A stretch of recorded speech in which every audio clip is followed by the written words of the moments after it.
All right. Thank you. I love you too. All right. Thank you.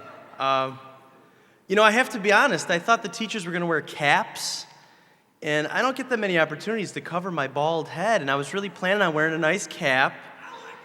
Thank you. Was that my wife out there? All right, so I'm just going to apologize in advance if there's a little too much glare.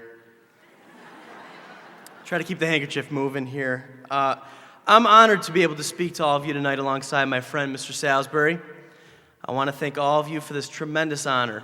It's certainly one of the greatest highlights of my teaching career and one that I will never forget. As a parent of 4, I'm immediately aware that this is a big day for you graduates, but it's also a very big day for your parents and guardians. You've all worked really hard to get to where you are, but remember that you wouldn't be here without all of them. And I think that they deserve one more round of applause.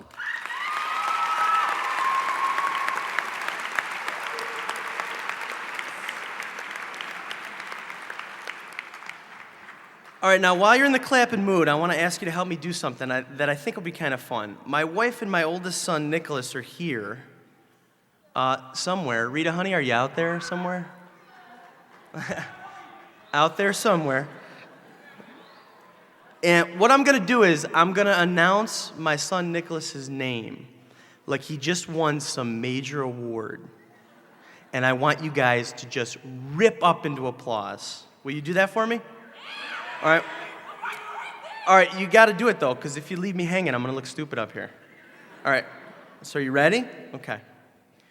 Ladies and gentlemen, the winner is Nicholas Merante.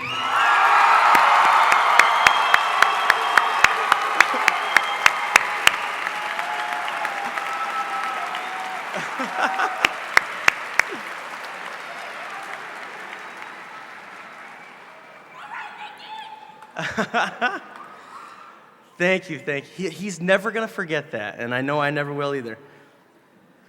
Your entire life, you've had people applauding your efforts, cheering for you to be successful. Your parents, your teachers, coaches, school administrators.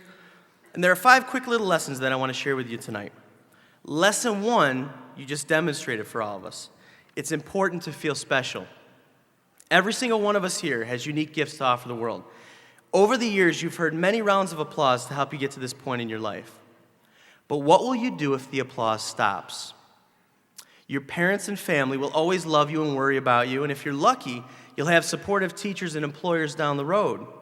But lesson number 2, be ready to do it alone.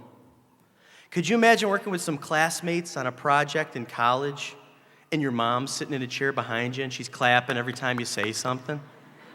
My son's so smart, isn't he wonderful?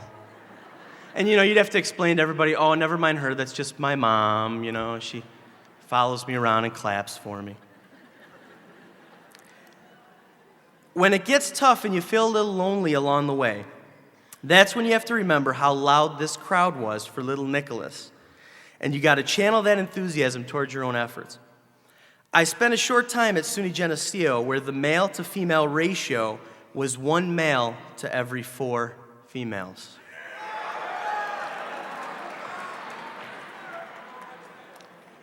That's where I met my wife. Mission accomplished. Well, there was one day when I was walking back to my dorm and it started to rain really bad, and I remember seeing all these people walking along the sidewalk that went downhill just behind my dorm. And I thought, why are all these people staying on the sidewalk and walking all the way to the right just to come all the way back to the left? So I thought, I got a great idea. I'll save some time and take a shortcut by walking straight down the wet, slippery, grassy hill. I fell after my second step, and I slid down the entire hill. This was in front of about 30 or 40 people, too. And you know how when you fall, it seems like everything moves in slow motion? I mean, I just remember my voice in my head just like, no, God, please help me, And all these people are watching me bounce down this hill. People love when you fall, too, They love laughing at the guy who makes a fool of himself. So After like 20 minutes of falling, I got up and I said something that I can't repeat in front of all of you.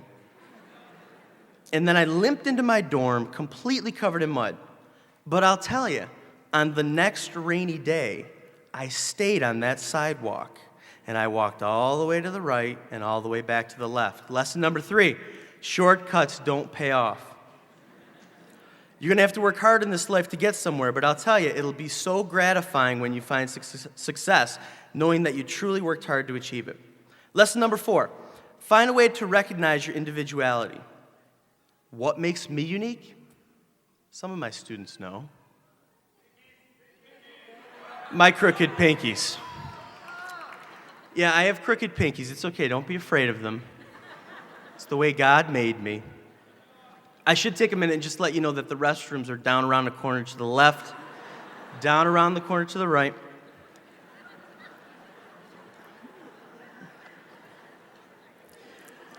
You know, I'm half Italian and I talk a lot with my hands when I'm teaching.